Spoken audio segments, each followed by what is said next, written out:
Specifically, so this used to be not as relevant. The fact that you can't Goryo's Vengeance, Solitude, and Grief. You can persist them, you can't Goryo's Venge them. It used to feel not that relevant because you always had to save persist for your Archon before. You just couldn't throw away persist on an incarnation usually. You would maybe have to when you were, I think on the mulligan I'm gonna keep this and just hope to draw early stuff. Like you used to like sometimes have to, and it was like some nice upside, but you could almost never would just like persist in Archon or Solitude. But now that you have Aether Mage's Touch, and you have another way to cheat a creature into play, you do persist Solitude and Grief a decent amount of the time. And I think that like dynamic that you can't Goryo's Vengeance these is pretty big deal. I mean, it's still Aether Mage's Touch them. And I'll play test it some more, maybe tonight. I'm also trying to finish Persona 5. If Channel Fireball League ever goes really bad, you ever redo the video on another league? I've redone sometimes when like it's almost never because I'm like the league is going bad or I'm playing bad, but like sometimes I'll just like it'll be like match 1 and I'll say something really dumb. I'll just say something dumb and I'm like I'll just start over. You know what I mean? I don't know if I can't think of like any like super good examples, I guess. But that's like the criteria for me restarting my Channel Fireball recording. It's match 1 and I just say something really dumb really early or something like that. And that's my criteria. All right, probably gonna lose game 1, awkward mulligan, then draw 1 or 2 drop. I may be in this latest Channel Fireball video say a swear word in like the end of match 4, and I don't know if I'm just gonna let it ride because it's like an hour or something into the video. It should be fine. Or if I'll message my editor and be like, hey, just a heads up. I say fucking round number 4.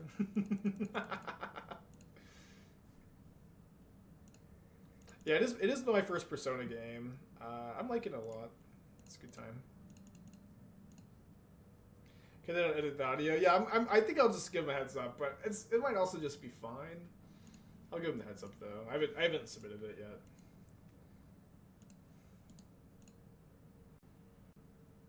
Listen, it was involuntary though. It was involuntary. I got Hushbringered. What was I to do? I got Hushbringered. Play a sideboard card for it? No. I refuse.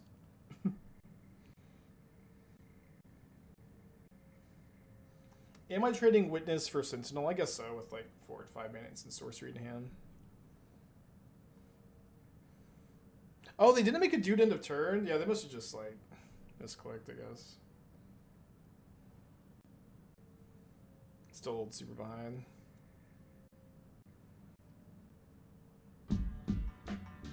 Big healthy gamers with the 2 gifted subs. Thank you. I think my plan is to draw Ephemerate in like the next 3 cards and like sneakily Time Warp combo and win the game.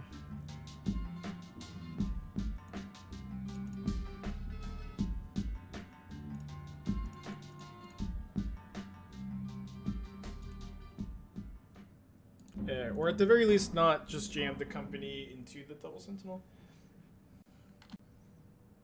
Is it nice that Prismatic Ending has both Ending and Warped Orb? Yeah, I mean, it is nice, but it's also like, you just don't play against those cards often enough, I think.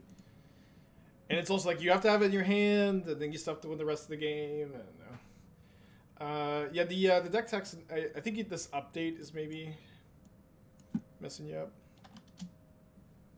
Ooh, I fixed the link for the chatter. Let's go. Let's go. Okay, so this is the second creativity deck tech we've done today. I do not like the Beseiju in the main deck is kind of one decision point I'm currently at with this archetype. I think that Beseiju is a really good sideboard card, and I think that like you could maybe even play the 3rd in the sideboard and have like this be your game plan against big mana decks and the like, but I'm certainly not as big a fan of it here. Okay, what are we doing? What are we doing? What are we doing? Hierarch Coco. Coco pay for Sentinel. Time Warp. I think Time Warp has a ton of upside of just being able to draw Ephemerate and winning. So I think I'll do that. But I think I wanted to move the Besage to the sideboard. You can still play the 24th lands, another fetch land, another Steam Vents, another Triumph. Probably just one Triumph. Or, you know, one's a Torres, one Katria is fine. So I didn't draw the Ephemerate. I think I'm gonna Coco and not pay, so I can try to double Hierarch next turn. Ah, damn it.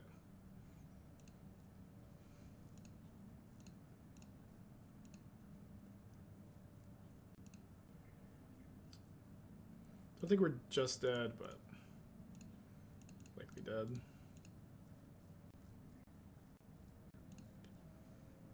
Good block endurance here, chump block here. Take 2. Oh, they could just get Shadow Spear off the Saga. Okay, I guess the line was to hit, you know, better off the company. I was hoping for a Deputy of Detention. I think I don't like this Luca. I really like Hard Evidence. I'll just play the full 4 Hard Evidence. I'd also play the 4th Archon over the Shark Typhoon. I think you do want 4 Archons. Oh, question for Spike. Progenitus is for the 4-color matchup. I kind of love it, but the problem is like I think the problem is your 4-color matchup's already pretty good. Is my like main thought. But I mean, this card does seem. Oh well, I guess what's awkward about Progenitus is Omnath can just gain 8 life a turn or 7 life a turn, and they can potentially race you. It does seem good against them though. I'm into it. I think it's fine. If you feel like you're going to an RCQ, there's gonna be a lot of the deck. That's fine. I can't say no. I think Verdict Command is fine. Sideboard card. It would maybe even be okay to main deck, but okay. Am I dead here? Yes. Give it to you. Yeah, Verdict Command's fine. It maybe is a little bit of a hero card. Maybe a little bit of a hero card, but definitely fine. Okay, so in these 5, cutting the Time Warps, the Endurances, and I think the 3rd Witness. 3rd Witness or the 2nd Mimic Cut. 2nd Mimic Cupping these guys is pretty good. Let's do that.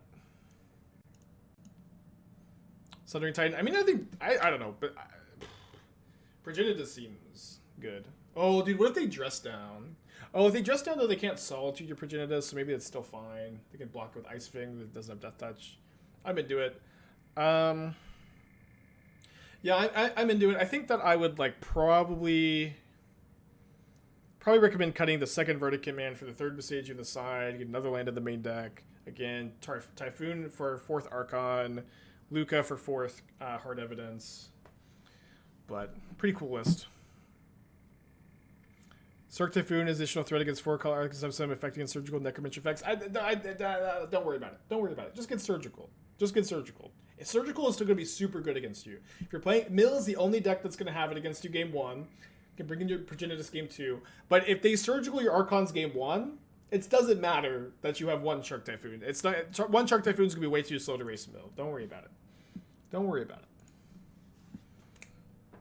it. It's just like... this is like a super... At least my philosophy usually with these kind of things. It's like... It's just very easy to like play super scared of Blood Moon and Surgical and Torpor Orb, but we're living in a format where those cards are just not popular, and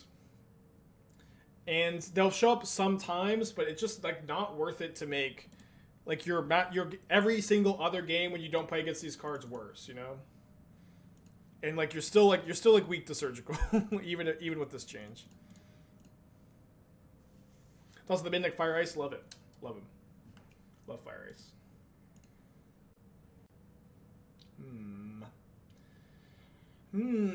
Probably need to Ice-Fang to be able to block this Inkmoth Nexus next turn.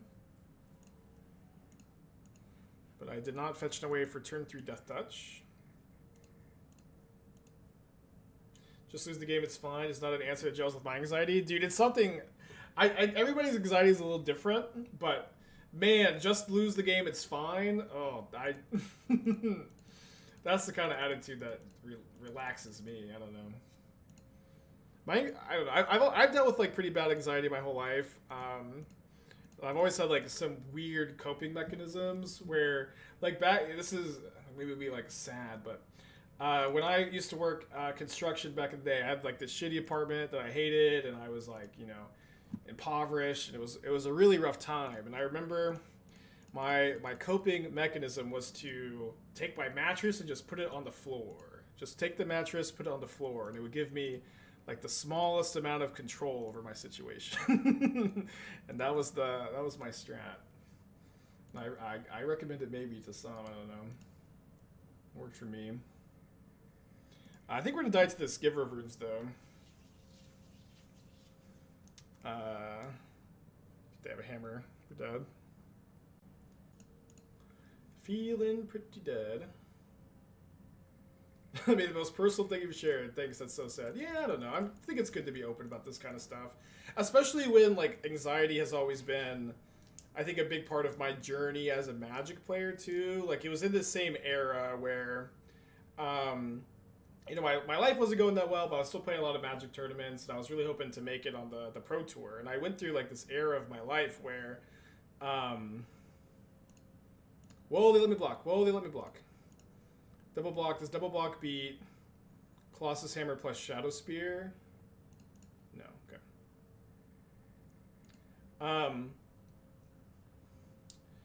So I would go to my life was not going very well, but I would go to these tournaments, and at some point I would just like start to like physically choke every single tournament I played.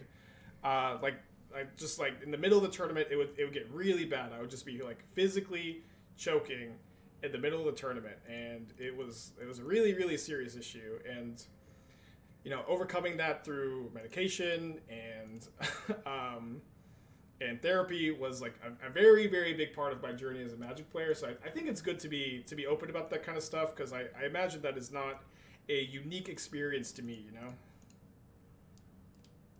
I know it's very personal, maybe a little bit of oversharing, but it's my stream. I can overshare if I want to.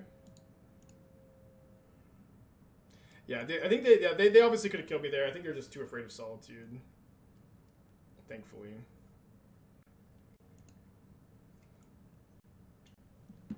So it looks like they're probably Cauldron me here, which is pretty good. Let's go Penny of Life. We're probably okay. Oh yeah, they just didn't need to play the hammer. I think they maybe punted. Maybe they like misclicked and like thought there's one more click before I declared blockers. I think I'll just play the 4th Prismatic Ending. Oh yeah, I can't believe this whole conversation was just another answer to... just another answer to Torpboard. Awesome crew bros, enjoy your PTO. I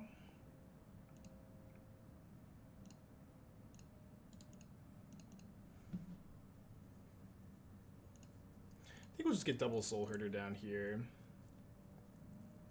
What was my experience working construction? Do I think I could have made a career out of it? I think I could have, but my issue was that my coworkers were like some of like the most like just worst people I've ever met in my entire life. It was I've told stories in the past.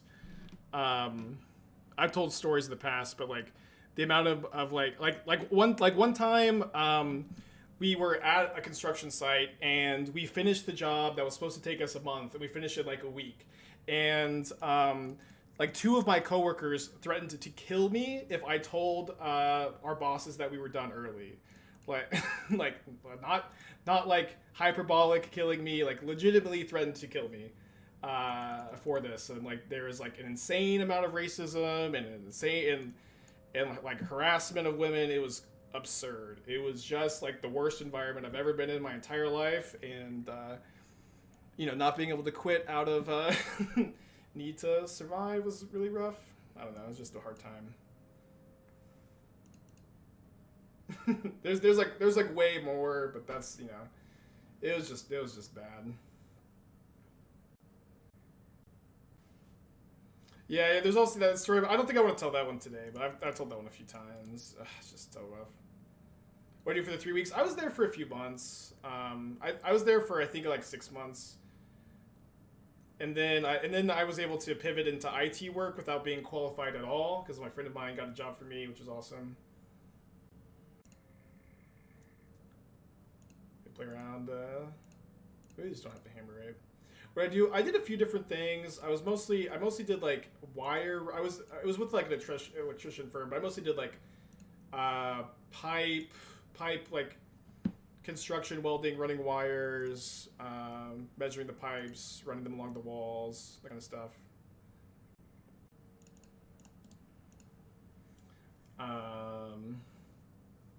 Not much wiring, just like mostly the grunt work. Although, okay, I do have one funny story to balance out all this sad oversharing about my life, but one time I heard one grown 50-year-old man that I work with tell to another just grown-ass man, he said exactly this: "Yesterday I found some neat Japanese cartoon porn." Yesterday I found some neat Japanese cartoon porn.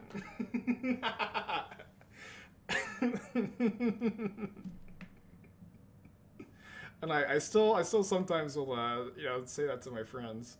Me in 20 years.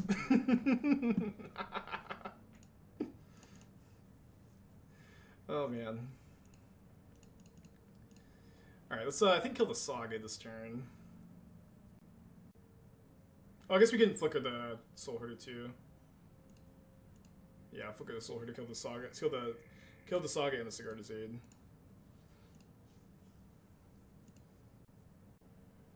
I didn't inquire any further. That's all the details I have for you, chat. That's all the details I have. Uzco with the 2-pack. Post like a check and take a look. Plot twist, he was a supervisor. He was, yeah. Yeah, unironically. No cap. I don't think oversharing is a thing online. Yeah, I don't know. I'm fine. I've always been, I think, a pretty open person, and in my personal life, in my stream life, I'm always trying to keep it real. You know? Oh, whoops. Yeah, so I guess Cauldra's gonna be their answer to this blink plan. I can even just start gaining 4 life a turn, though. We should be in pretty good shape. I'm not gonna ephemerate and let them draw a card of Sentinel, though. Yeah, I think I'm just passing. I think I'm gonna pass and then kill the Sentinel end of turn.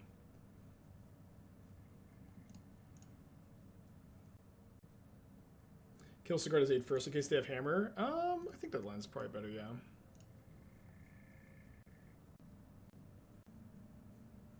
Okay, that's fine. So I guess I'll probably just put a wall in front of the Cauldron this turn, and then Company end of turn and pay for a Sentinel.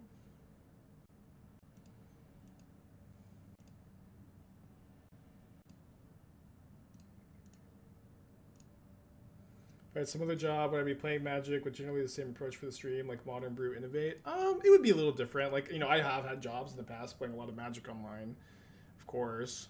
And, you know, I was working my IT job for a long time while also streaming.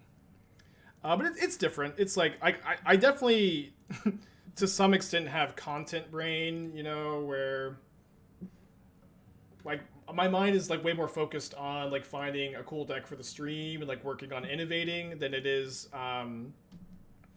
just solely trying to maximize my win percentage for tournaments. And in the past, my focus was definitely way more on, you know, maximizing that win percentage for tournaments, which is fine, right? It's okay to like and to be honest, like the stream has always been way more fulfilling for me as a Magic player than tournament grinding has been. But now that I'm kind of like trying to get back into tournament mode and grind RCQs and like try to requalify for the Pro Tour, I do feel like I definitely, to some extent, have content brain, you know, which is fine, But trying to like kind of like, I don't know, trying to like select the best deck for the tournament's been kind of tough. I also have Magic Online brain, which is really bad, where like like 4-color Omnath is falling out of favor on Magic Online due to a lot of changes in the metagame, and I just kind of like expect the paper metagame, the RCQ metagame, to kind of follow suit. But 4-color just continue. I think is just this whole season going to be an amazing choice for the RCQ metagame because people are just no matter what going to play in paper. I think this season, Hammertide, Murktide, Jund midrange, blue-white control, and Grixis Shadow. I think that's still going to be like the whole paper metagame. But thankfully, this Bant deck is like good against 4-color Omnath while also being good against that matchup spread, but bad against Tron, which is also kind of popular. Nice. Have I thought about Teague? Teague turns off your own Coco. So I don't think you want Teague. Okay, beat Hammer time, new match. Let's take a Burn again. Burn is really good post board. Okay, not Burn. Something more sinister. How would I tweak this Bant deck for paper metagame? Does the main deck change at all? Just the sideboard? I don't know. I'm gonna do some thinking on it. It could be Stoneblade. Good God. What stops you from taking 4-color Omnath to a paper event? Yorion shuffling? I mean, that's part of it. So, like, honestly, like, you know, this conclusion. Oh, dude, they are playing Boros Stoneblade and they're playing a Sunforger. That's awesome. What stopped me, and like, I've played, I think, 3 modern RCQs. And I played Esper Food and DreamHack, and I got freaking Karn the Great Creator, whatever. I'm over it. I played Esper Food. I think it was really good for that weekend. I think my matchup spread, unfortunately, was kind of rough, which is fine. And then I played Jeskai Lotus Field, and then I played Rakdos Midrange. Oh, no, I played 4. I played Rakdos Midrange twice. And I think that 4-color Omnath would have been a better choice for all of those paper events. But what prevented me from playing it was, I didn't think that people were going to be playing 4-color, and I also thought the metagames were just going to look totally different. And so, this conclusion I've drawn about the paper metagame, where people are playing, you know, the decks I just listed off a moment ago, this opinion has like formed out of my experience over the last few tournaments, rather than me having known this the whole time. Should I play Sanctifier over Rip in a Coco deck, or stick to Rip like I prefer? I mean, I think Sanctifier is still like the most over-sideboarded sideboard card in the format, where the main graveyard hate is Living End, and Sanctifier is garbage against Living End. And Rest in Peace is really good against them, so that's still my take, but I'm also playing it. I think Endurance, I think, is largely going to be better. Okay, so they're playing Metamorphose in Hammer Time. Are they playing Sunforger Hammer? It's pretty cool, so I think any cards in Modern should be banned. There's... okay, so like my current stance is I want Omnath to be banned. I would be like thrilled if Omnath was banned, but I also don't think it should be banned. Which may sound like a contradiction, but like I think objectively, for like matchup percentage and like Modern being a balanced competitive format, I think the card Omnath is fine. I'm just so over that card. I'm so over it, and I would like it gone. Okay, just gonna hold that mana here. Rin is the best card in Omnath. Again, I mean, listen, this is my irrational hate card.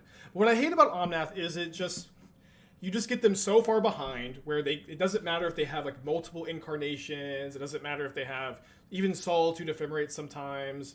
It just doesn't matter because you have them so far behind on life and your board is really big. And the card that stabilizes them in those situations is Omnath. Omnath is so disgusting in that deck, and it just also gives them the mana immediately for Yorion too. Omnath makes... I guess I'll try to find a Solitude. But Omnath makes... Yorion so much better, it's crazy. And I just hate Omnath so much. I just hate the card. This is not, I get Coco and a Deputy, we'll play it out. This is not me saying, yes, we must reduce Omnath's match win percentage by banning Rin in 6, because at least on Magic Online, you don't need to reduce their win percentage, and they're falling out of favor right now. This is just me This is just a simple man hating a card. The most pure feeling in Magic. A man hating a card. Okay, we just played Hammer, so we will, I think Sideboard the same. The version's obviously a little different, but probably not so different to change the sideboard plan too much. Creeping Chill and Omnath? Yeah. Although, to be honest, I'm starting to hate Omnath more than I hate Creeping Chill. I just hate that card so much. I plan to write a CFB article on this with a sideboard guide. It is already written and already out, baby. And maybe comment, I signed up for this sideboard guide. Did I feel similarly about Lurrus when it was legal? Yes. Well, not similarly. It was actually the inverse, where for like 6 to 8 months, I was saying Lurrus should be banned in Modern. I was saying Lurrus should be banned, it's too good. But I also really liked Lurrus, and so I was playing a lot of it. So it's actually the exact opposite, where with Omnath, I don't think it should be banned from an objective standpoint, but I hate the card and should be banned. With Lurrus, I liked the card, I played it a lot, but I objectively said it should be banned. So it was actually the exact opposite. I really hate Veil. Yeah, I hate Veil too.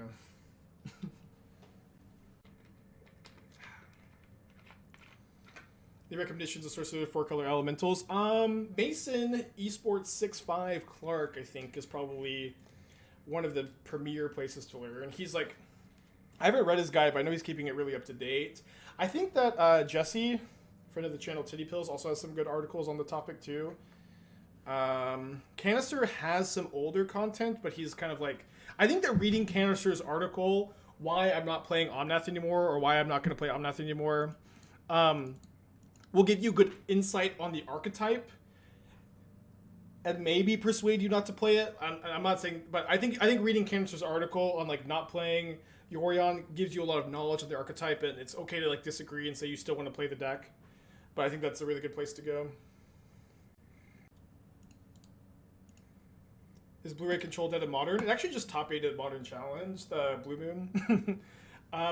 This is also kind of the thing too. I know like Blue Moon players really like their deck, but also Blue Moon players for the first time in Modern's history, or no, for the first time in like 5 or 6 years, a blue-red deck that's playing Counterspell Lightning Bolt is tier 1. I kind of just recommend Blue-Red Control, Blue Moon players embrace Murktide. It's my recommendation. Ooh, a monkey. Yeah, I agree that shuffling the 80 card deck is rough. I did it once. Do not recommend. Yeah, Canister's article is really, really good. Maybe that's the new meta for Magic articles. Maybe every article should be like this. Polarizing clickbait title. Why I will never play Yorion again. Full of just good information and discourse. The new meta. Will I ever do a cyber guide for Aspirator, or don't do cyber cards? All of my, I write like 2 articles a week for Channel Fireball. There is one for Aspirator. I think there's still a typo in the article where it says -2 endurance. It should be -2 solitude instead for the 4-color matchup. But I do like 2 cyber guides a week. Full articles on Channel Fireball. Gotta get a CFB Pro subscription though. Dude, they hit a Hierarch? Brutal. Especially if they don't have a second land. That's most journalism now. Fair enough. Canister's article refer my theory that 4-color versus Murktide is not bad for Murktide. The deck I struggle to beat while Murktide is Hammer Time. And Murktide does have a hard Hammer Time matchup. I think that people oftentimes though will hear bad matchup. Murktide has a bad matchup against 4-color Omnath.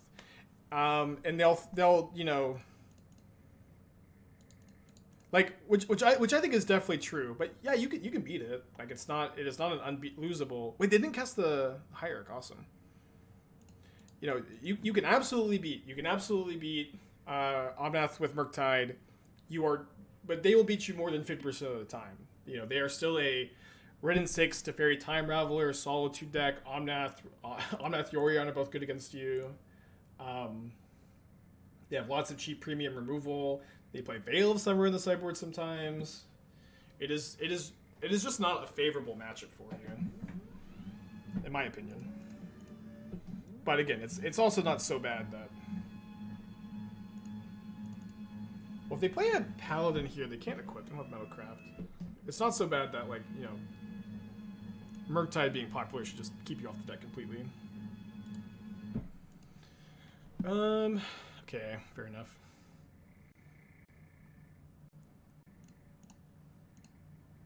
Yeah, I would say that, like, the Murktide is, like, probably around 45% against Omnath.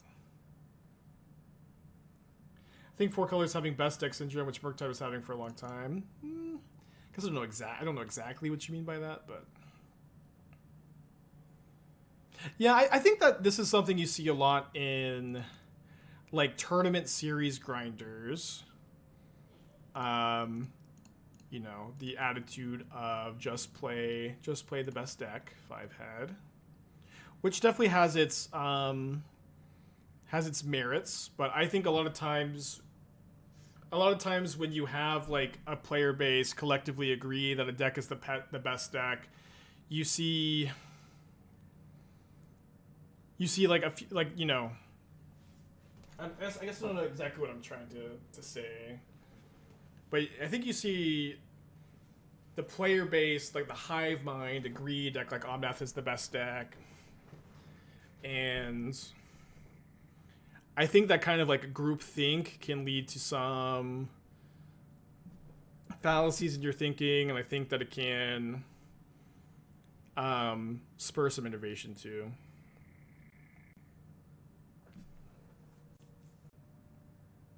You just stop their value playing and pivot hard. Yeah, I know. I know like how Murktide can beat Omnath, but like it's kind of like those bell curve memes, right? Where it's like on the left side. Hold on, let me see if I can articulate my point with a Google image search. It's like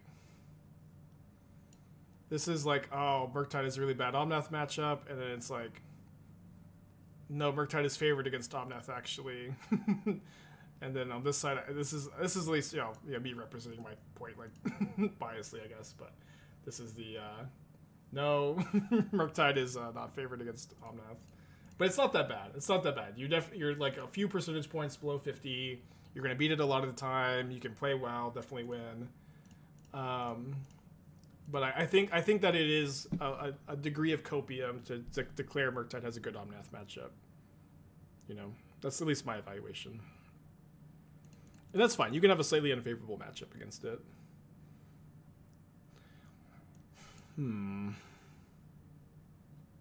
Gotta be Soulherder Knight of Autumn, right? And then I think killing the Shadow Spear feels really important to me this turn. It's very skill dependent. Yeah, for sure. But I mean, usually when you evaluate matchups, I think I always like to try to evaluate as like both players being very high skill ceiling. Okay, so my opponent has Paladin land. They go Paladin, land, animate Nexus, equip, kill me.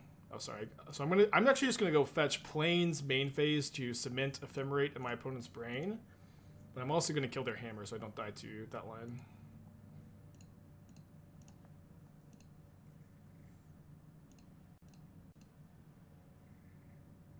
I think Grixis Shadow has a much worse 4-color matchup than Murktide. I think Grixis Shadow has a better 4-color matchup than Murktide, but not by like a ton. And I think Rakdos has like slightly better, but also not by a ton. But it's like, I think Murktide's like 45%, Grixis Shadow's like 47, Red Black's like 48 or something like that. Okay, I think I'm happy enough to put a wall here. If they want to animate Nexus, kill the wall, that's fine. What's good against 4-color other than Burn and Esper Food? Tron, Red-Green Valakut Shift, Burn, Living End, the King of DC, I think, which is Prime. This deck I think is like a slight favorite, like, you know, like between 50 and 55%. Did I say Rakdos was favored against 4-color? I don't think I've ever said that it's favored. I've always been, I think, pretty careful to choose my words that of like Grixis Shadow, Murktide, Rakdos. Rakdos has the best matchup of those three against 4-color, but because you have main deck Voidwalker, you have main deck Turok. Those are like the best cards that you can really play, I think. And then you have some good sideboard options, but just the nature of the matchup. The nature of the matchup of them being, 2-for-1 tribal makes it so hard to like, actually be a real favorite of the matchup.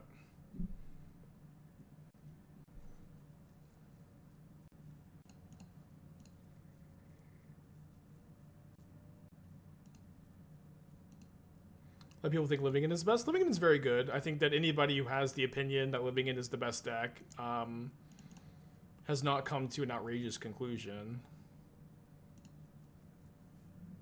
Okay, game 3.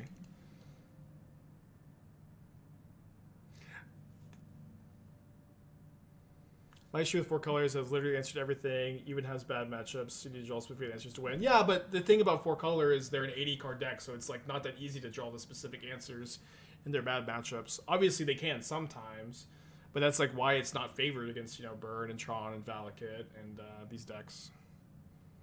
But in general, like Omnath is good against linear decks, or sorry, Omnath is good against non-linear decks like Blue-White Control, Murktide, John Mid-Range, these kind of strategies, and it's weaker against linear decks and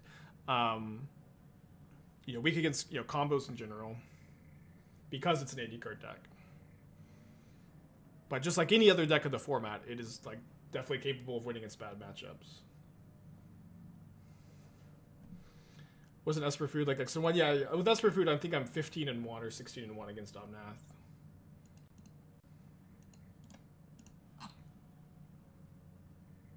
I legit never won versus 4 color with Burn.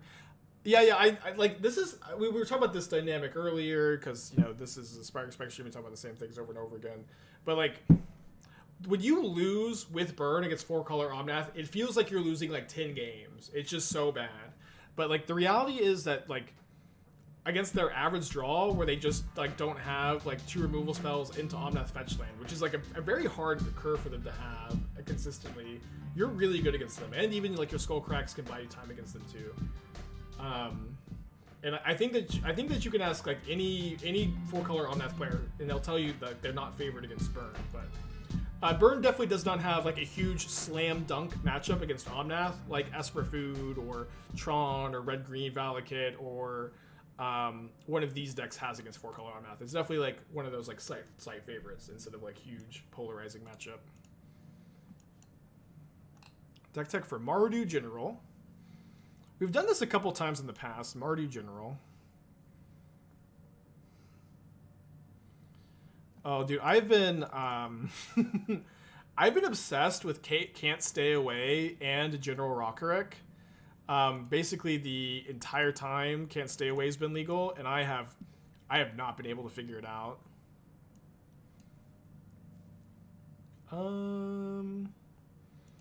Maybe we should actually Ice-Fang this turn because they have a Nexus in play. Just getting a flying blocker is kind of nice. So some issues I see with this list is your deck playing 4 copies of Can't Stay Away, and you have only... This doesn't get Planeswalker spec, does it?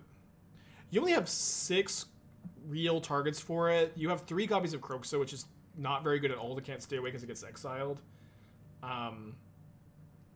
At the very least, like you just can't play 4 copies of this card in a deck with like 6 targets. Like the flashback is almost useless. I'm just really not feeling it. I think I would really recommend also if you're playing Rockerick, playing Lightning Helix over Cathartic Pyre to have a multicolor burn spell to trigger it rather than not having that. I think you can play 1 copy of Can't Stay Away with these threats. I don't think you can play more than that.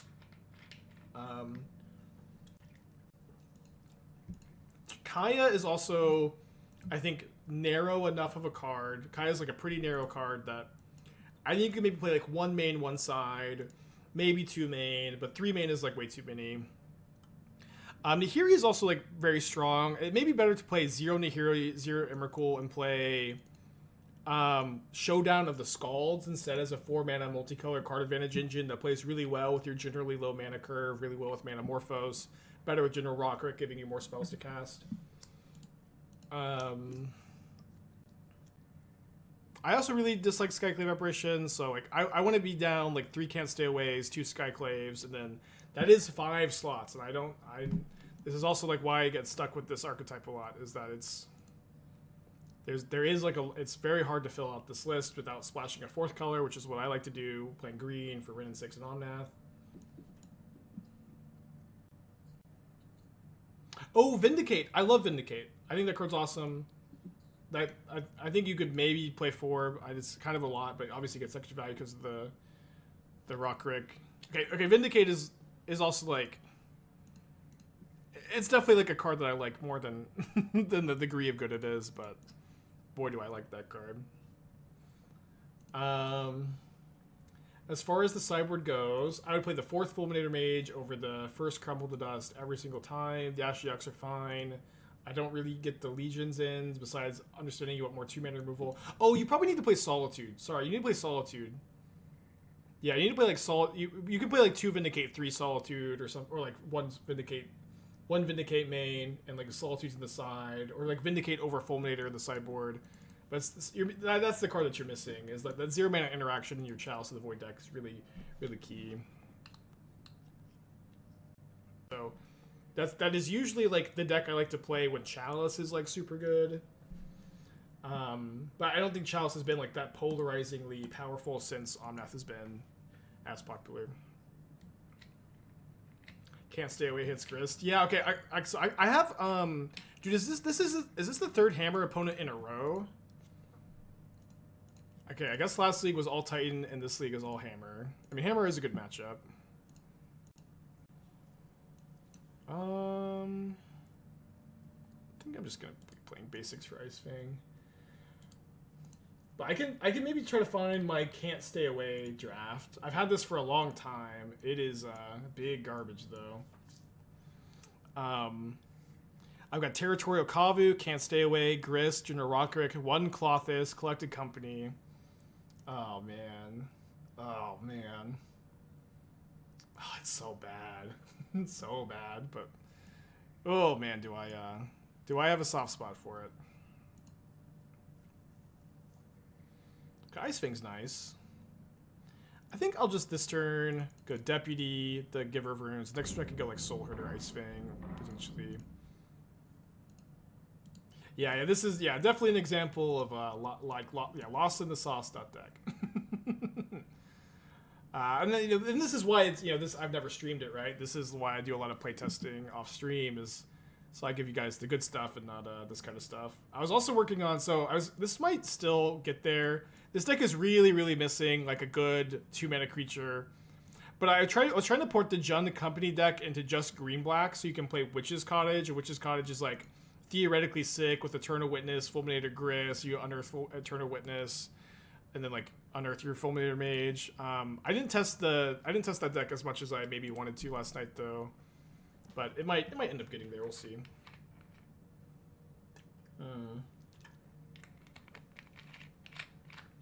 Don't have 2. Ugh.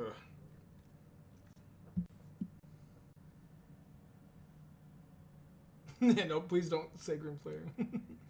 I don't know. I think Grim Player is kind of bad. Hate to say the B word. Okay, so I guess I'm gonna go. Oh, hold on. I guess I should Solitude the Sentinel and then Coco. I kind of have to hit a Soulherder or a Glasspool Mimic though to do that. Oh, I can just do that. This at instant speed. I'll just do it at instant speed. Yeah.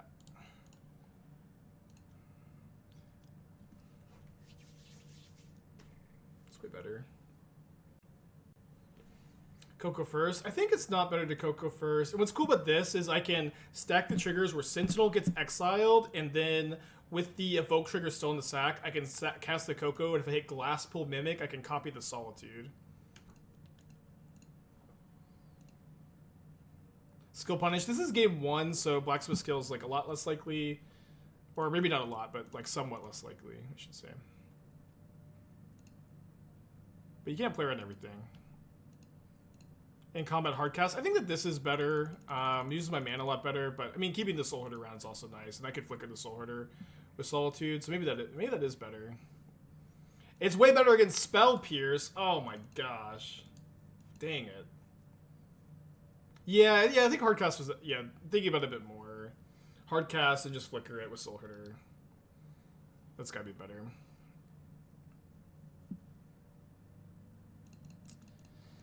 Okay, got some hits though.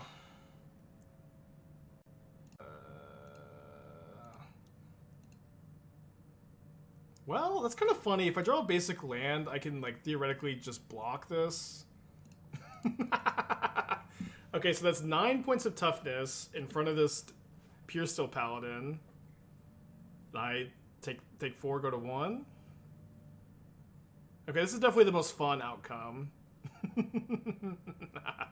This is definitely the funniest ending to this game.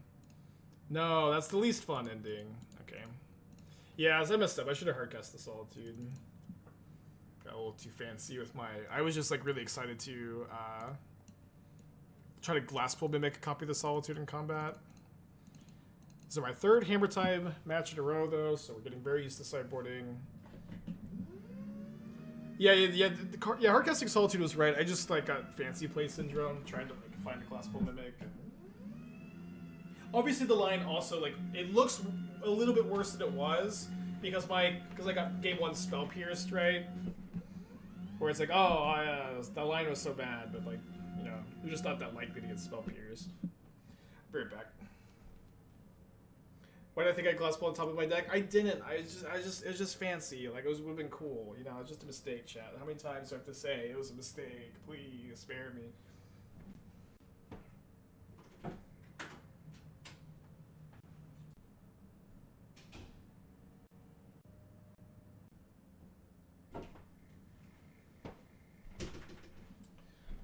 Okay, on the play. Keep this hand. I think I'm getting Breeding Pool. I could get Forest too. Like I'm gonna have double Hierarch, so my mana should be pretty clean. Basic for Ice-Fang. I'll probably get Forest. Athros got a patch for the Marty deck. Please don't. I don't know.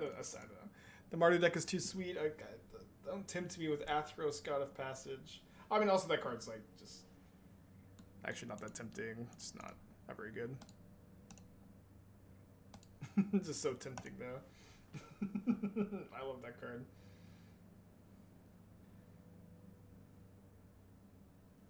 Ooh, pretty good. It should just be Hierarch, Ice-Fang.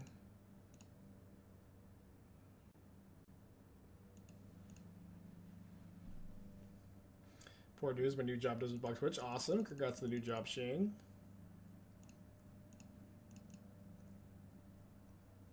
Shane, when are you guys recording this week? I might have time to be on if you want. I know it's been a long time. Kind of inviting myself, but I think that's fine. Alright, Spell Pierce me. I'm ready to get hurt again. I was bluffing. I think we'll need you in September badly for the set review stuff. Okay. We can figure it out. I'm so excited for a new set though. We're like a month away. We're like finally just like a month away from having new cards. I'm so excited.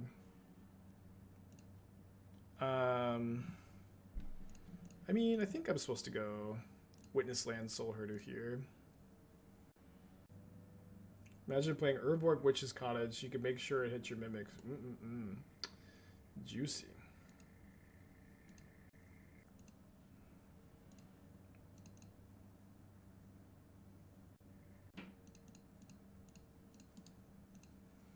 Finally, something besides Ledger Shredder decks every single day. I think I'm going to get back I'm going to flicker the Ice-Fang so that I can maybe draw a white card for Solitude. Is this card drop normal? No, it is the longest time between set releases, I think, in Modern's history. And it's also kind of dumb. I mean, I think there were some supply chain issues, like, just the whole society's falling apart, whatever. But like I believe that the issue stemmed from the fact that Or so what's dumb is like there's a set in September and November. Like the set releases this year I think were like January, March, September, November. So between March and September there's like a 6-month gap. Which is so long.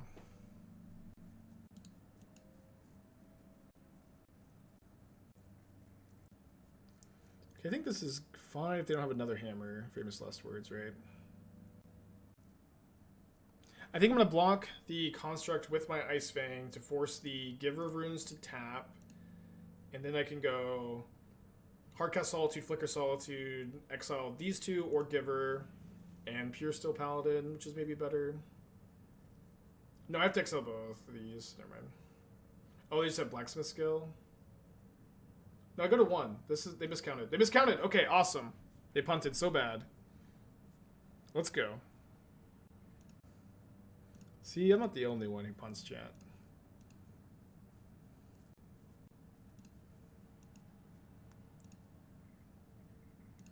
I think attacking just like can't matter here at all.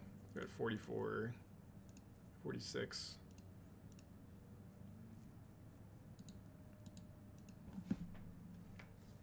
Figure out protection plus trample. Oh, yeah, I see. Good point.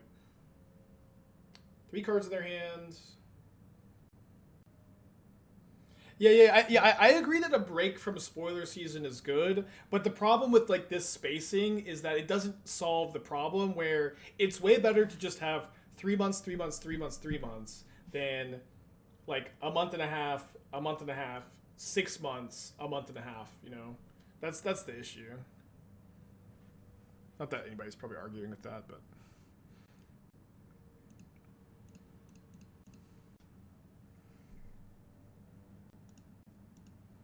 awesome. Dead to Gingerbread. I get to gain some life off the Soulherder this turn, but if they had Gingerbread in their hand, I was. We're game for this week. Yeah. What day of the week though are you recording? Because I'm not sure if exactly what my availability is. I think I can't do Friday or Saturday. We could probably do a Sunday. I don't think I can do Monday either. Either Sunday or Monday. I think I can do Sunday, not Monday.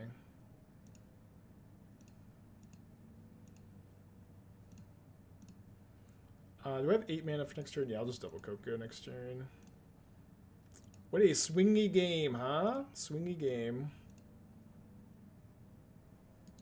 How if I feel if I started marketing myself as Spike at Home? Spider, you're a wonderful individual with a lot of value, and you should market to yourself as Spider Space. You know, you don't need to. Your Spider Space out on the. I don't know what the opposite of at home is in public. Sideboard guys against slivers with this stack.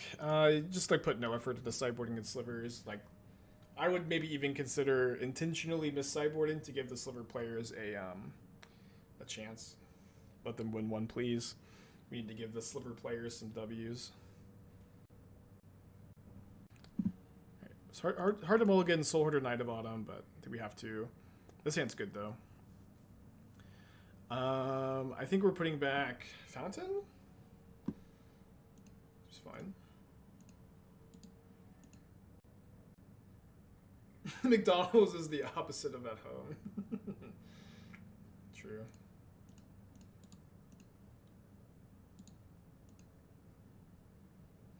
You will live, Noble Hierarch, you're going to live.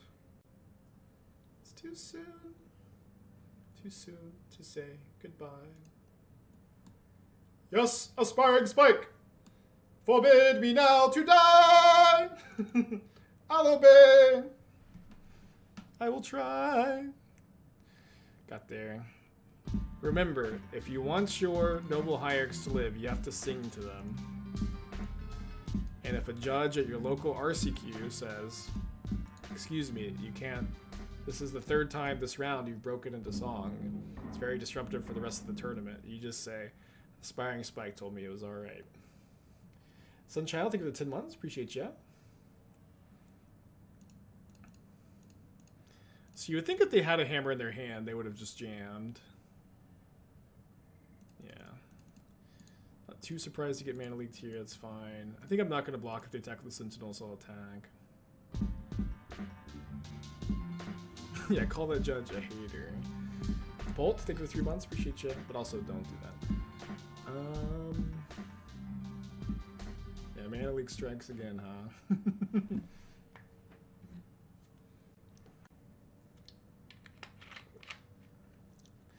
So yeah, why do Magic judges just hate singing, huh?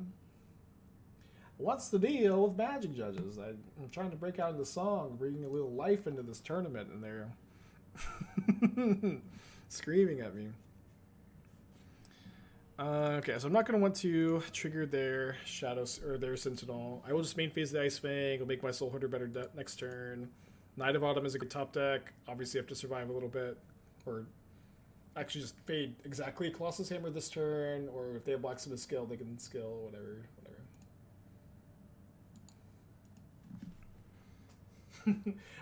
By the way, while you're here, I had a question about deflecting Pong. No comment. Tapeworm, thank you for the tier 1. Appreciate you. No! Dang. Okay, so taking 12.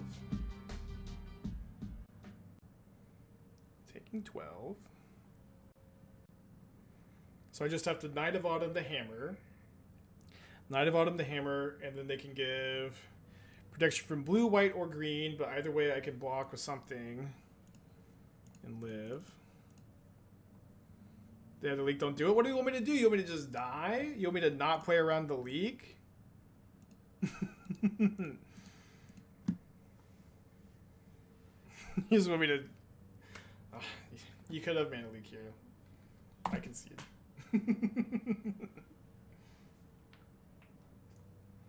No! No! What a horrible way to die.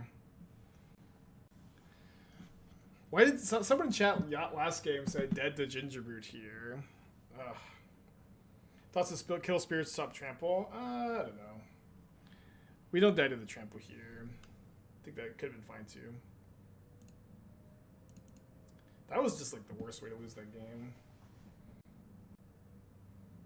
Okay, on the play. Good hand. Please, can I play against not Hammer? Play against Hammer 3 times in a row. Yeah, throw a soup at Throne of Eldraine cards being too good.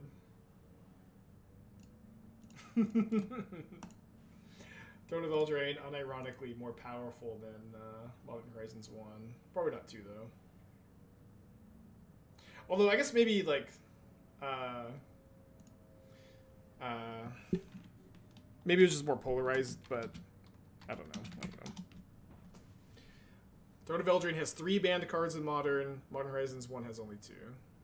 You can't argue with those numbers. You literally can't.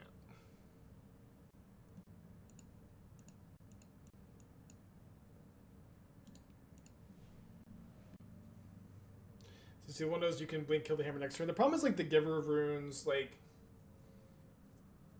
they can force me to be able to block with the Knight of Autumn if they go protection from blue with the Giver. And I can't kill it next turn. It's a Hall of the Storm Giants.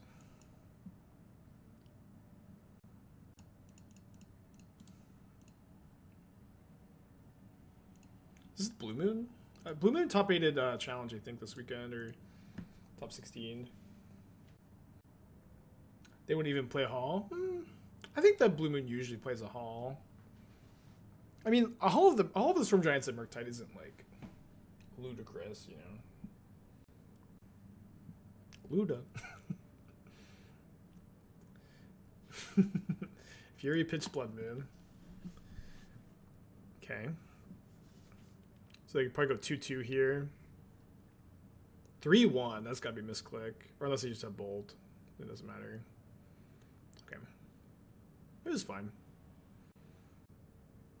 Although if they have counter magic up, kind of annoying. They have a second Blood Moon. That'd be pretty cool. Okay, I'm going to play Hierarch. They're never countering this. I'll play the Witness. They're always countering this. And we move on and get hit by the Ragavan again. Oh. Lucky me. I think I'm picking up the wall. This is better against the second Ragavan if I trade Witness for Ragavan, and the Soulherder is not that good without a wall in play. XL Scalding Tarn. This is going to be a fun matchup.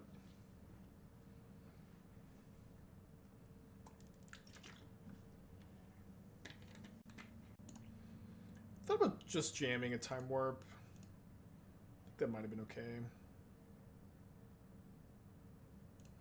Okay, so I'll probably get a just tap land here now that I have all my basics in my hand. And I don't want to trade Witness for Ragavan. The Witness is just better in play. The Ragavan does nothing. I opened a Blood Moon and Nuka Pinnapack. What? Is it on the list? Oh, we're dead. Getting straight tempoed out. Do you think Attack with Hierarch was valid? I don't know. Like, I straight up, like, think I have the inevitability in the late game. And I think that, or at least before they cast the Borrower, at least, I thought that, like, we were kind of just winning the long game for sure. And, like, that we didn't need to race. And like Ragavan is like almost a blank card with this wall in play at this point, and like trading Ragavan for Hierarch would be a favorable exchange for them. And here I'm just gonna to bait out a counterspell if they have it.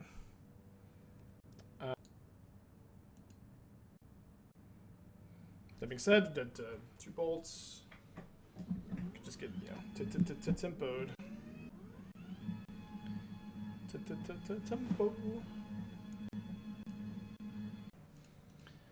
I think I'm gonna go for my flash threats on their upkeep.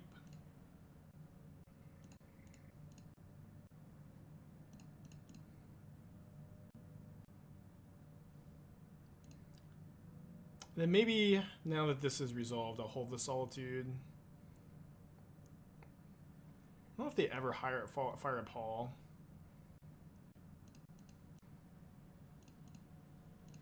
Okay, so now we'll play the Solitude to pressure some counter magic if they did draw that for turn. I think they would have countered the Ice-Fang if they had it. And if this resolves, great, we get to attack for 4, gain 4. And if it gets countered, we can go Soulherder, Flicker, Witness, bring back Solitude. Ice my Ice-Fang. That's illegal. It's already iced.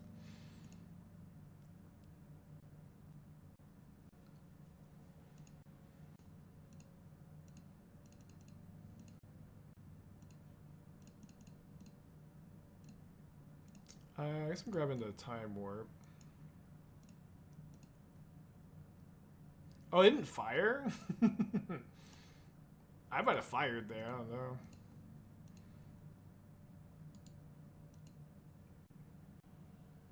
Maybe they misclicked?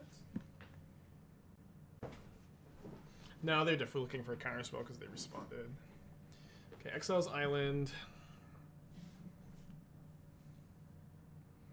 Ice is an island.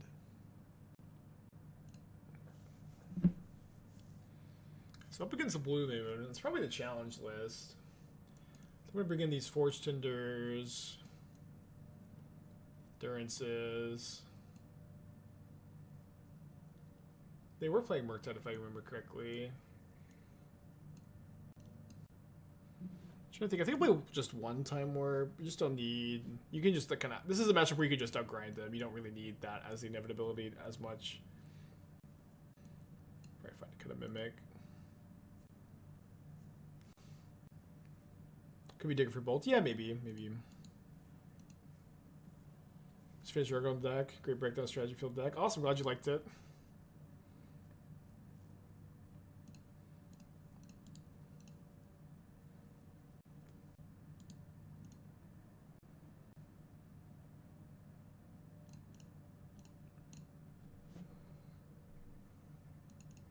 So not too likely for them to Blood Moon me after fetching not an island, but it's pretty free to play around.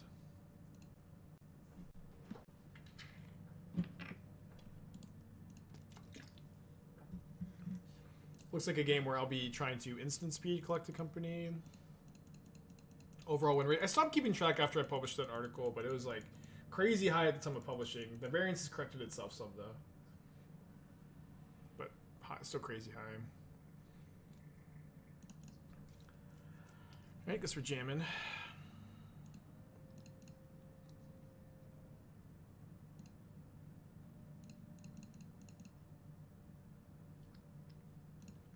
Well, sometimes shit just resolves, I guess. I don't know. Since there's been a trend with snow duels, ever see play in Modern? So I used to play, you know, one snow duel. Oh, dude, Fire Ice is a counterspell though. Golly. So I used to play one snow duel in decks like this, usually the blue-white one, because you would get basic forest a lot of time with Hierarch. But I think that what's nice about the Bant Triome is that it fixes your mana so well that once you get the Bant Triome, you're usually really able to just fetch basics after it. So I think because of that, you don't need the snow duels nearly as much.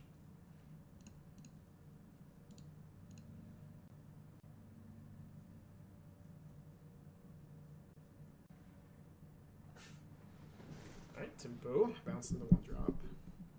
Would not mind drawing a white source this turn to go Forge-Tender into Soulherder.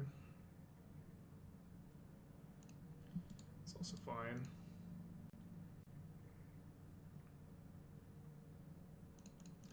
Okay, I didn't draw my white source, but I'll just, you know, cantrip with the Soulherder here. Then think about Solituding the Fury after I draw. Seems fine. Seems fine. I think I'm pitching the Soulherder because my hand has, you know, a million 3-drops here. Get this out of Fire Ice range at least. Would Omnath be weak to Blood Moon without Triomes? I mean, it's more like abundant harvest, or abundant growth that makes Omnath not that weak to Blood Moon, but the Triomes are a part of it for the kind of the same reasons, where they just get to fetch the basics pretty well. Land?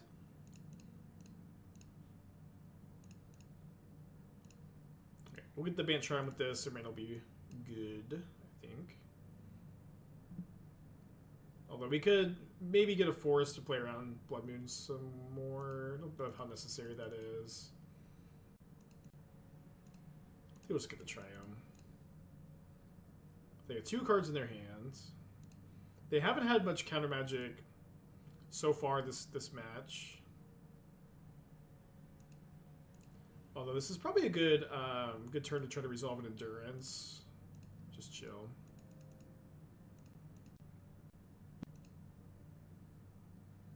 Maybe if they cast the Borrower. Real Tube, I think it was 6 months. Draws 2. Okay, now that they're tapped out, I'll Coco.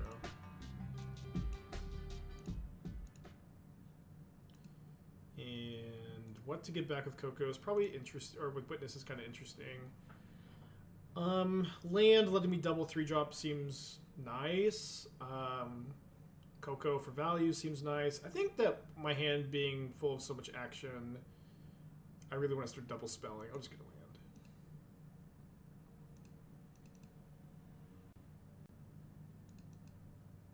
Thanks again, Tuba. There's no way they're hedging Murktide for more spells in the yard. Hedging Murktide for more spells in the yard. I guess I don't know exactly what you're asking. Although it looks like they drew a dress down. I guess you just have to block like this. Okay. Bluff.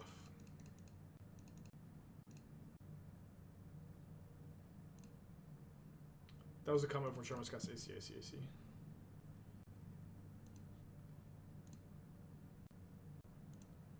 Trying to think if I need to play around Murktide. I think I should. They didn't cast Borrower into turn. I don't know what that means. 3 lands, 1 Hierarch, 3 for Rate Maul. Yeah, mulligan. Maybe depends on the matchup a little bit.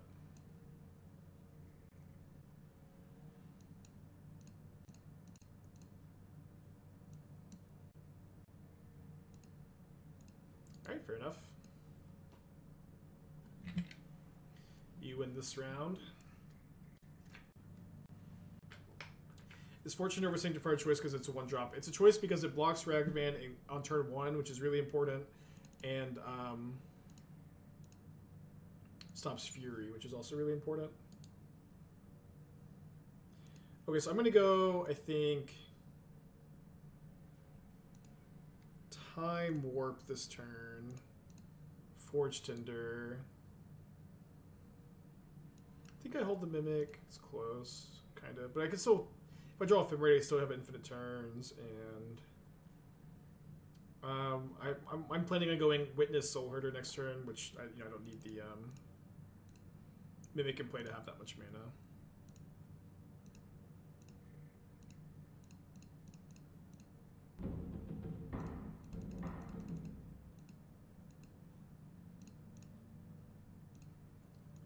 The Gregacy.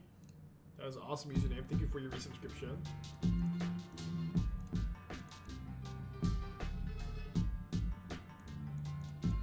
How aggressive am I willing to sideboard cards? It just depends on the matchup, right? It's not really something you can answer that easily.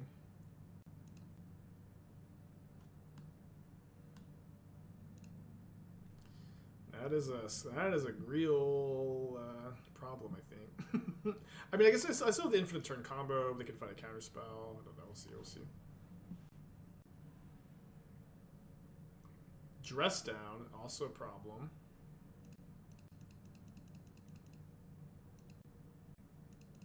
Might lose this one. All right, we'll make them have a counter spell.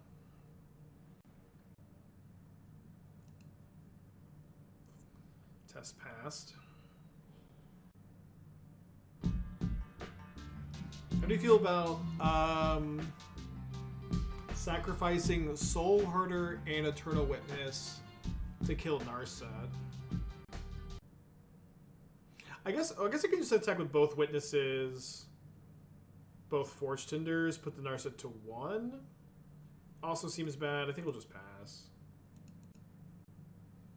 Force the dress down into turn.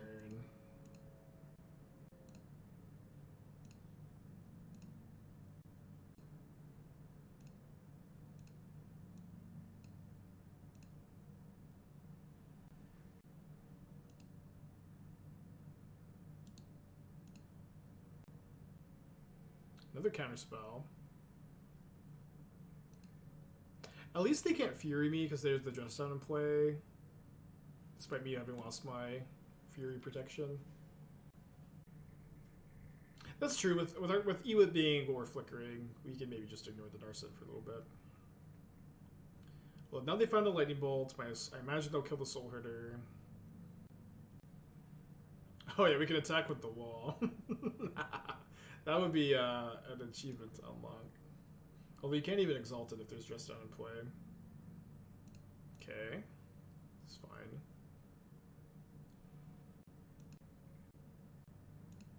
Okay, so there's Counterspell Mystery card. They don't have a good attack.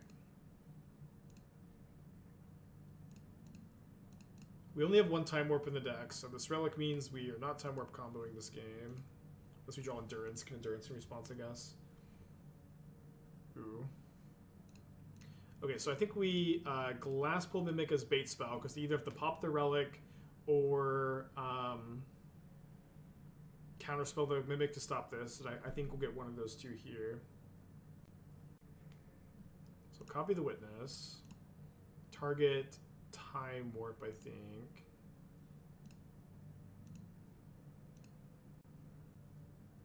They pop the relic. And now they're tapped out of counterspell, and I can try to resolve Collected Company. Successfully resolved.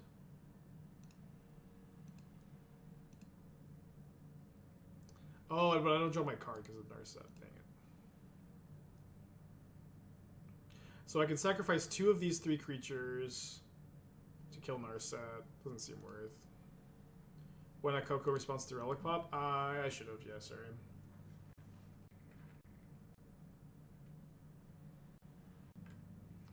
So So I know they have Counterspell. If I just go for the Solitude, they're gonna just counter it. But I think I'll just Endurance attack Narset, see how they respond. If they trade Fury with Endurance, that's fine. Oh, awesome.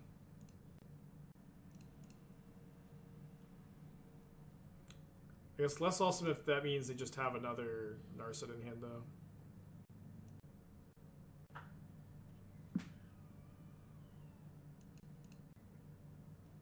Opponent, tapping out a Counterspell.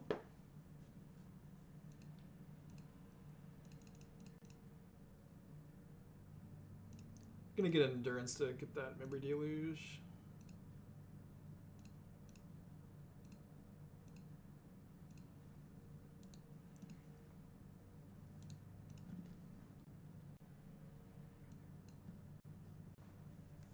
So a Forge-Tender.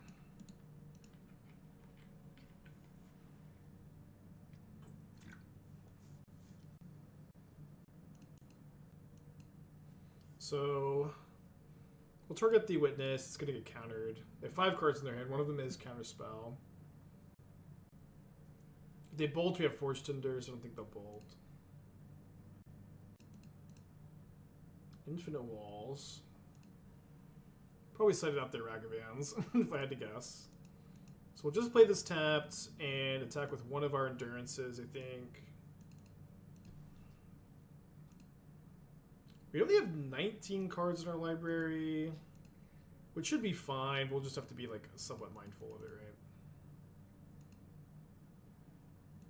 Why is 1 green, 3 flash with reach so good? It feels so good. Casting Endurance with no effect. I mean, that's just like solid rates for Magic. And then also, like, you know, Modern is definitely a format where,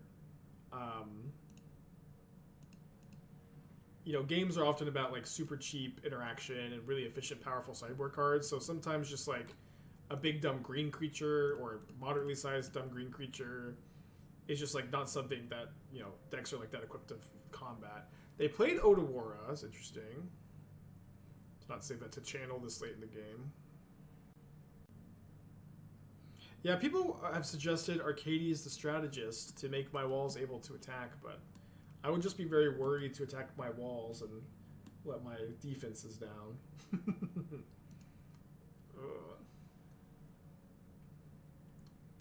So they're going to kill all 3 Witnesses and the Ice-Fang, probably? It's maybe not bad, really. Maybe they kill a Hierarch.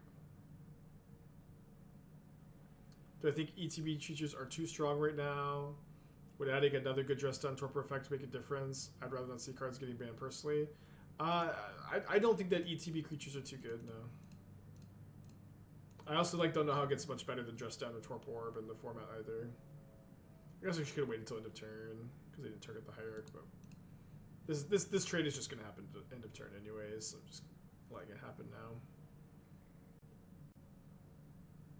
I think this is a Glasspool Mimic. Let me see if I still have a Witness in the deck. Yeah, I still have 1 Witness in the deck. Opponent? Attacking the Borrower into the Endurance? I got plenty of blockers for the Fury.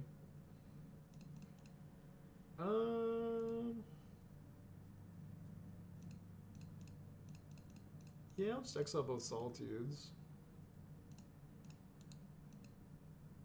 Oh, sorry, I was supposed to exile this Solitude so I could attack this turn, my bad.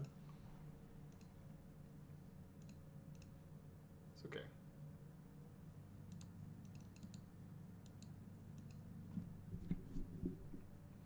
They pack it in anyways.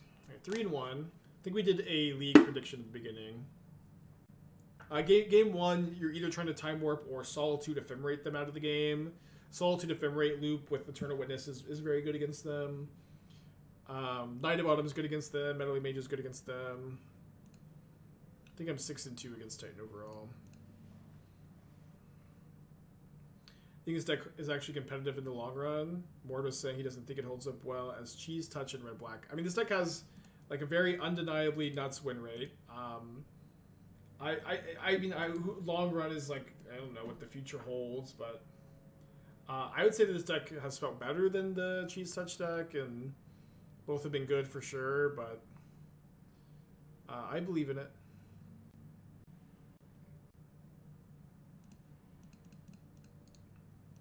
Why is it called Cheese Touch? Okay, I can't remember who the chatter was, but so you're playing Aether Mage's Touch, and then you play Witch's Cottage, and so it's like cottage. It's not good, but it's like cottage cheese. It doesn't really make any sense, but it's kind of been a lot of people are trying to force it to happen.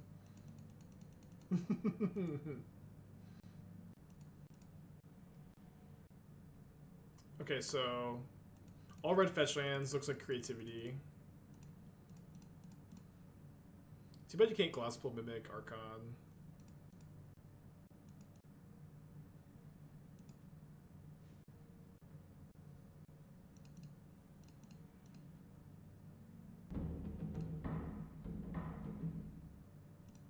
It's a good pickup.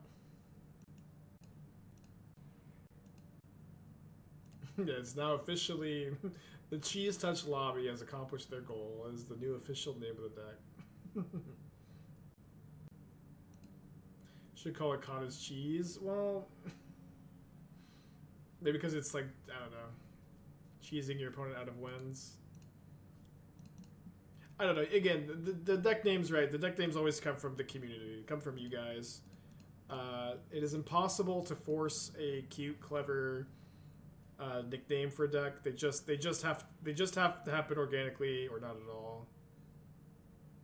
Could be okay to hold them hardcast Solitude, but they don't even have any tokens in play, so I think this is fine. Witness is very good here. The name comes from Frogler. It sounds right. Do you think Yorn and Almath make games drag too long in the format? They make games super duper long on paper. I mean, we've already talked about this too earlier. Like, I think objectively the Omnath deck doesn't need a ban for matchup win percentage reasons, but I just hate the card Omnath. I you know, if I could put on a cloak and don a dagger and assassinate Omnath in the night, I would. I totally would. But Omnath is just a magic card, not a real being. And probably has resistance to slashing damage anyways.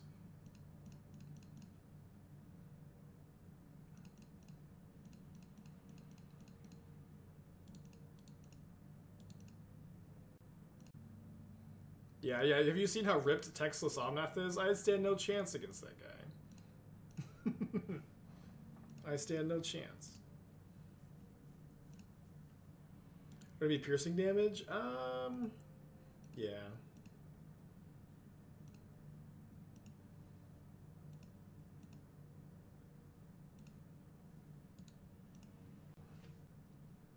Top 5 most hated cards for me currently? I think I only have 4. I think there's only 4 cards that I hate. Oh. It's taking too much time for a bit. I hate Omnath Locus of Creation, Omnath Locus of Mana, Omnath Locus of Rage, and Omnath Locus of the Royal. Those are my top 4 most hated cards in Modern.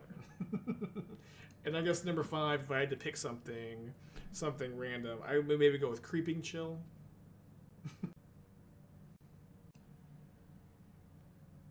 I could Solitude the Crab and go for lethal here. I don't think I need to, though.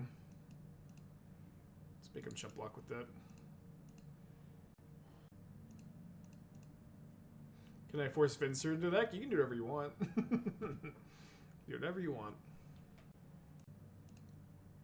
No hate for Veil of Summer. Honorable mention Veil of Summer. I also honorable mention for your favorite card of the format, for your pet card. This is my most hated. Oh no, Dryad Arbor is also like way up there though, because I'll like the toolbox creature decks. The millions of comments over the years of Spike, what about adding a Dryad Arbor to this list? And I'm the one that has to draw Dryad Arbor and lose because of it, but you get to be the genius that suggests Dryad Arbor. So sideboarding in this matchup is very difficult. They have a lot of tokens. I've definitely been going back and forth on the deputies. I think I'm going to go kind of high on them this time around. And kind of another mimic. I think 3 solitudes, 2 time warps has been the numbers I've been kind of liking and kind of waffling on. I don't know if they're playing persist yet. They are Grixis, it looks like, so they're more likely to persist. I think I may just omit the endurances though, and then bring them in if I see persist for game 3. Yeah. Yeah, Esther would understand if her life was at stake and I had to play Dryad Arbor, she'd understand. It'd be for the greater good.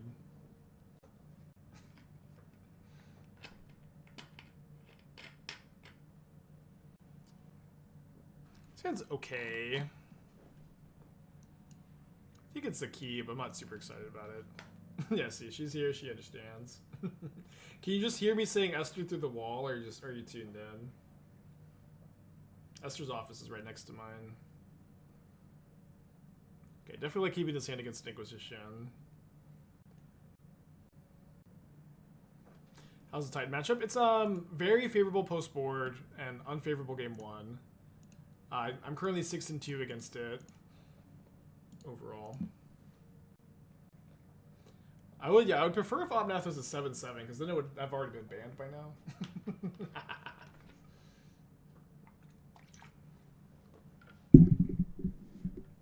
Yeah, I think I'm still a little ways away from lunch, sweetheart. We're gonna do another league after this. What? I mean, if Omnath was a 7/7, it would be banned, you know? Like Uro was a 6/6 for symmetry reasons. She had no business being a 6/6, and now it's banned. It's kind of the same thing.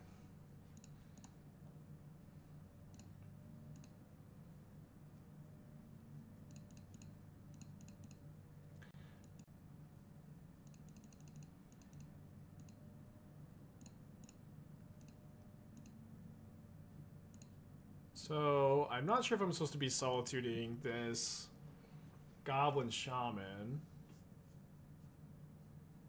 I think I'm probably not going to need to. They discard Archon of Cruelty. We'll see if they are on Persist. Yeah, I mean, I guess they're discarding either way. If they persist pre-combat, that's pretty good for me, because then I can... discard Hierarch. Sec Wall, discard Hierarch. Because then I can Solitude the Archon and then block the Goblin Shaman. Obviously, if they have like Lightning Bolt or something, it doesn't work. I'll block first, I guess. So if they have Lightning Bolt, they take 2 less damage. There's not too much that like counters the Solitude here. Just some stuff though.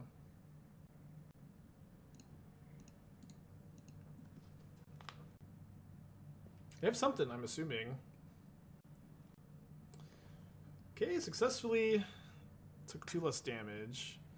We're definitely super behind. Definitely one of these games where we need to draw land for Collected Company. Crab token. Ding, ding, ding, ding, ding, ding, ding, ding, ding. Meddling Mage, Ice-Fang. Gonna name Creativity.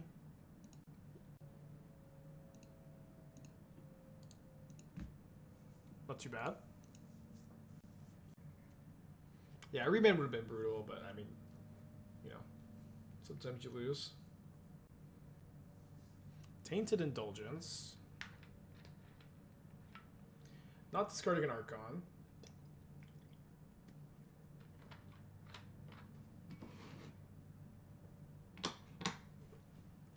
I'm not going to trade my Mage with the Goblin Shaman. Just let them keep Ragavanning. 3 cards in my opponent's hand. Second copy of Meddling Mage. Naming a Lightning Bolt's pretty nice. I think I'm gonna Ice-Fang first, just see if I draw like maybe just Soulherder, Eternal Witness. Maybe I would cast those instead.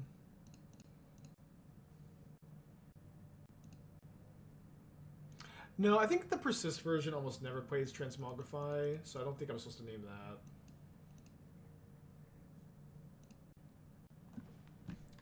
Prismatic Command might be a good name. I think I'm gonna name Lightning Bolt. I think we're overthinking it, chat.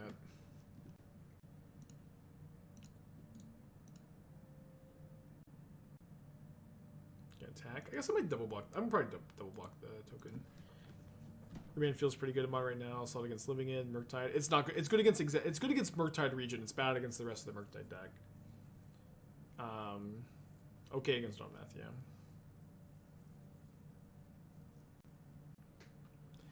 So I do have 3 Deputy of Detentions in the deck. Maybe I'm not wanting to double block now.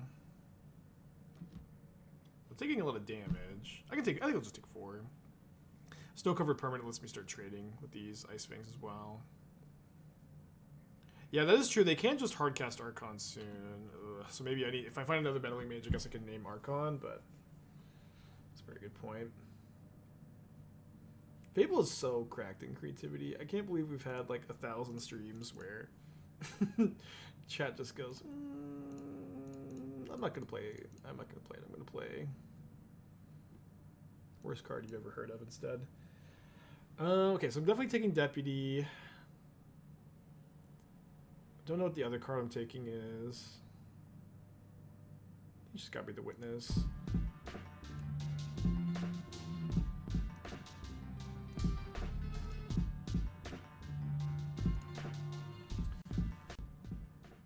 So if they do have an Archon, it's 8 mana, 6, 7, 8. If they have a land, they can go Archon, copy Archon. I guess I'm not dead because I have double Ice-Fang.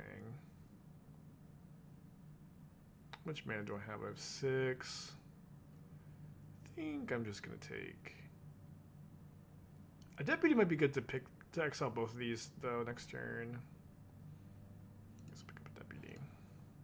Smart, 13 months, thank you. Hey, Frost, how's it going? We did Archon triggers? Yeah, sorry, you're right. You're right. No. Not much to do then. I think I need to attack this turn.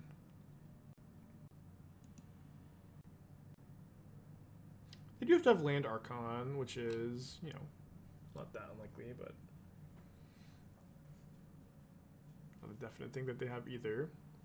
They also discarded Persist, so if they had Archon, they probably would want to persist it instead of just casting. Although, obviously, they just drew 2 new cards. Archon copy needs mana they don't have. I think they have exactly enough. Yeah, they have 9. They have 9. They can make 9 2/1s. Not if I just Deputy the Reflection, then I don't need to worry about that. Oh, they also can't do that this turn because they don't have another Reflection in play at the moment. So maybe I'm safe to just play a Coco this turn, try to find a Meddling Mage. Oh no, I'm misclicking on my collected company. Oh no, I've bricked. Stupid collected company, the user interface is so bad. Deputy of the Treasures, they just sack 1 treasure. The user interface is so bad, you accidentally misclick on it and don't get anything.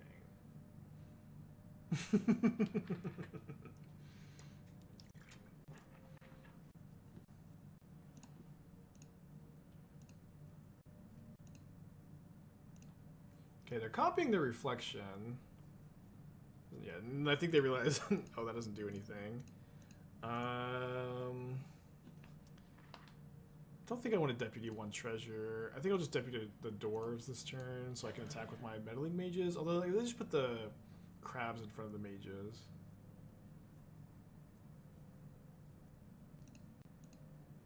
Yeah, never mind. Weird game, weird game. Yeah, again, like, if I Deputy treasure, they just sack 1 treasure, and I don't get all of them. I just get 1. Doesn't seem very good. Oh, Solitude does seem very good, though. Yeah, let me just hold this up. Can't attack with 1 mage. Well, I mean, I can attack with 1 mage and get exalted, or I can just attack with the flyers, though, right?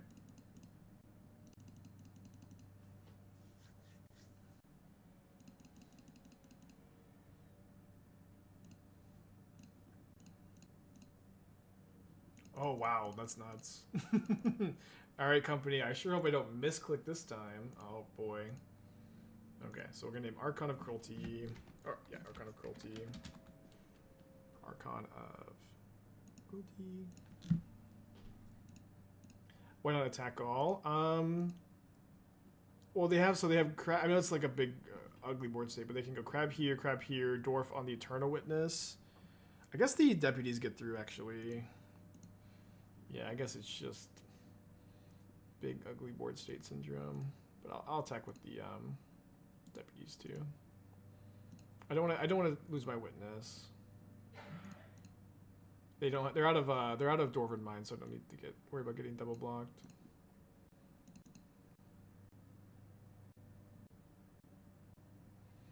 I think they found one Archon earlier. I exiled it. They persisted it.